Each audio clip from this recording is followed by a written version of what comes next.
With every version of SharePoint, Microsoft have added more and more personal and social features.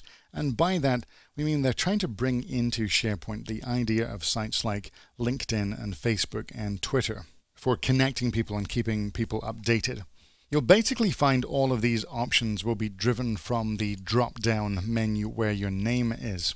And you might find more or less options based on what your administrator has enabled or disabled. It's an interesting idea because you'll actually see several different links. You'll see phrases like my site, my profile, my settings, and in other contexts you'll see other links, but there's really only 3 places they're going to take you to. And I actually prefer the idea of the my profile as the one that drives everything. If you're coming from the old SharePoint 2007 world, you might be used to my site as being the most important thing, but I think my profile in this version of SharePoint really is. So here's the My Profile homepage, which, as you can probably tell, I've filled out a little bit, put some information about myself. Because it detects that I am looking at myself here, I do get the button here that says Edit My Profile. It's going to be bringing in some of this information from your existing user database, like Active Directory, but a lot of the rest you can change. You can put things about yourself, you can upload a picture, you can add some topics that you feel free to have people ask you about and they can get in touch with you. Contact information, again, a lot of this is optional. Details of past projects that you might have worked on. You can put your birthday down if you want to do that, and that will let other people know when your birthday is. Below that, you have a section called Newsfeed Settings. I'll talk about that in just a second. So I'm not going to change anything. I'm just going to hit Cancel and go back. Now you'll see several links up at the top here. You'll see My Site kind of showing up there as if it's the most important thing. Then My Newsfeed and My Content. We're on the My Profile page. I'm going to click on My Newsfeed. Now this was also sometimes known as the Activity Feed, and I actually prefer that name for it. But regardless of if you call it the Activity Feed or the News Feed, this is an automatic page. And what I mean by that is, if you're familiar with using, say, RSS readers and other news feeds, you might think that you're supposed to manually subscribe to certain pieces of information to have them show up here. And that's not really what happens here. It's actually trying to draw information from your profile.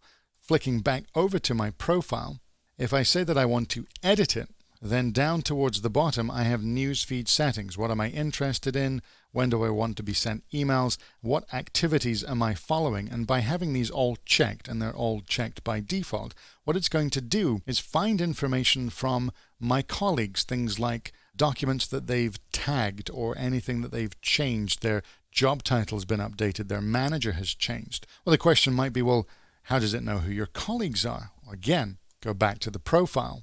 If I can click on this colleagues section here, it's actually going to detect some of your colleagues based on information that it's reading from Active Directory or wherever your user database is stored. Although, if you think it's getting it wrong, you could actually click Add Colleagues and manually add people yourself or even remove people. By reading this information, it can even give you the organization section, which if you have Silverlight will actually show up with this nice clickable interactive little control that you can play around with. And again, for most people, this would go a lot deeper than just 2 or 3 people. But it's your colleagues and your profile settings that are actually driving what shows up on your newsfeed. These 3 links at the top are merely going to take you back to the places that I just showed you.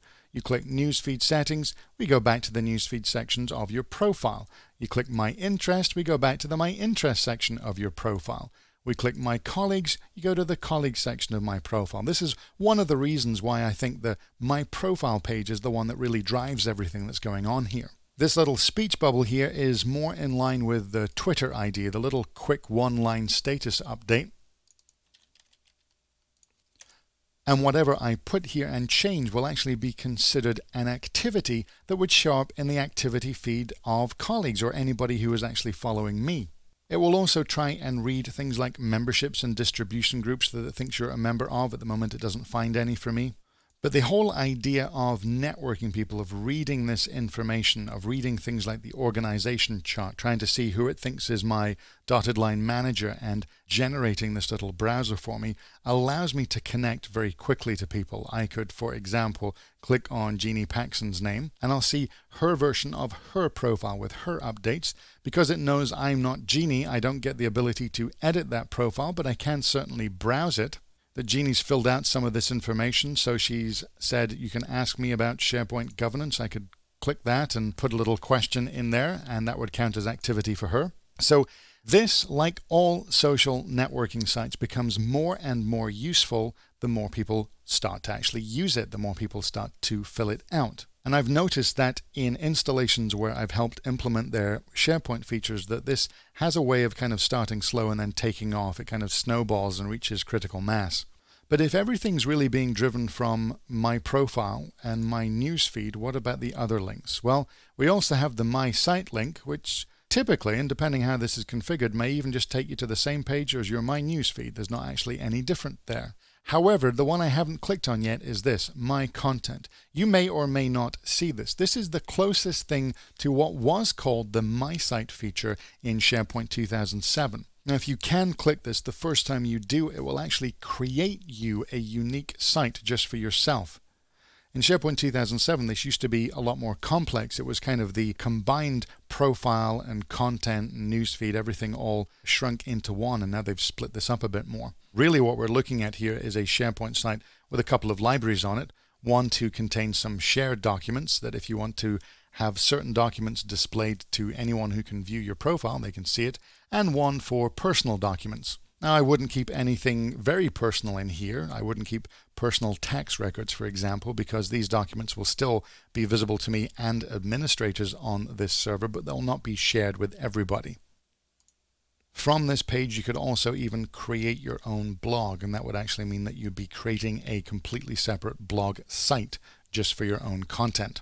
All of this information that you might start to fill out on your profile and your memberships and your colleagues becomes searchable information. The idea, of course, is that it is like something like a LinkedIn or a professional version of Facebook or Twitter. It's designed to help people find other people. So if you need to find who's got SharePoint experience in your organization, well, you should be able to search on that phrase. If you're trying to find who's worked on particular past projects with certain clients, that should be searchable as well. And that's the real value of this, is the more that people fill it out, the more useful it becomes.